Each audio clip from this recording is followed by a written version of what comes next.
નમસ્કાર દર્શક મિત્રો, હું વિવેક કલોલા આપ સર્વેનું YouTube ચેનલમાં હાર્દિક સ્વાગત કરું છું. મિત્રો 120 ગોલ્ડન રૂલ્સ ઓફ ઇંગ્લિશ ગ્રામરની જે આપણી સિરીઝ ચાલી રહી છે તેની અંદર આજે આપણે રૂલ નંબર 63 જોવાના છીએ. તો જોજો મિત્રો, રૂલ નંબર 63 શેના વિશે છે?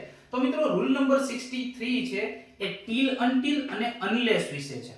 અનલેસ એટલે નહીંતર, એનો અર્થ એવો થાય, બરાબર છે? અને ટીલ અને અનટીલ, બરાબર છે? આ બંનેનો અર્થ શું થાય છે મિત્રો? તો કે ત્યાં સુધી કે જ્યાં સુધી, બરાબર છે? તો આ બંનેનું ગુજરાતી આવું થાય છે. ક્લિયર છે મિત્રો? હવે ટીલ અને અનટિલ શું બતાવે છે મિત્રો? તો કે સમય બતાવે છે. ટીલ અને અનટિલ શું બતાવે છે?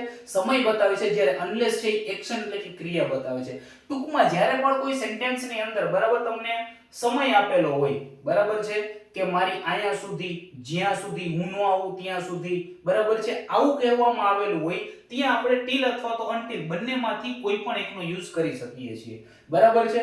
પરંતુ બરાબર, કોઈ સેન્ટેન્સ ની અંદર જ્યારે કોઈ ક્રિયા થવાની વાત હોય, બરાબર છે, અને એમાં નકારનો ભાવ હોય, શરતી ભાવ હોય, ત્યારે આપણે અનલેસ નો યુઝ કરીશું. ક્લિયર છે મિત્રો? જો એક્ઝામ્પલ ની મદદથી આપણે એને સમજીએ.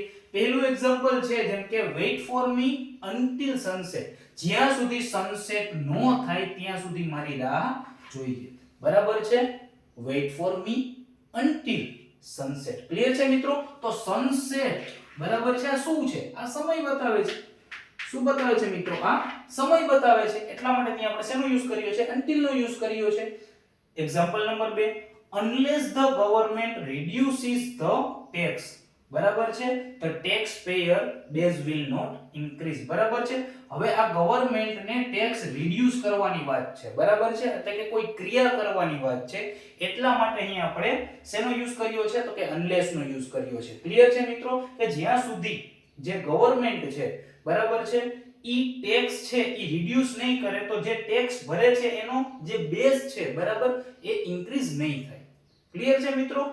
તો આ હતો રૂલ નંબર 63 અને તમારે આ બંને વસ્તુ છે યાદ રાખવાની છે, બરાબર, કે ક્યારે ટીલ અને અનટિલ વપરાશે અને ક્યારે અનલેસ વપરાશે, બરાબર છે?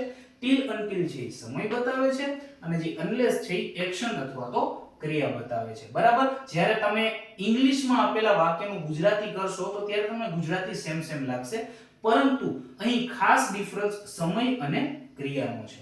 તો મિત્રો આશા રાખું છું રૂલ નંબર 63 જે ટીલ અનટિલ અને અનલેસ વિશે હતો એ હું તમને બહુ સારી રીતે સમજાવી શક્યો હોઈશ. જલ્દી જ મળીશું આપણે રૂલ નંબર 64 ની સાથે. ત્યાં સુધી જય હિન્દ, જય Bharat, take care, good bye, thank you so much.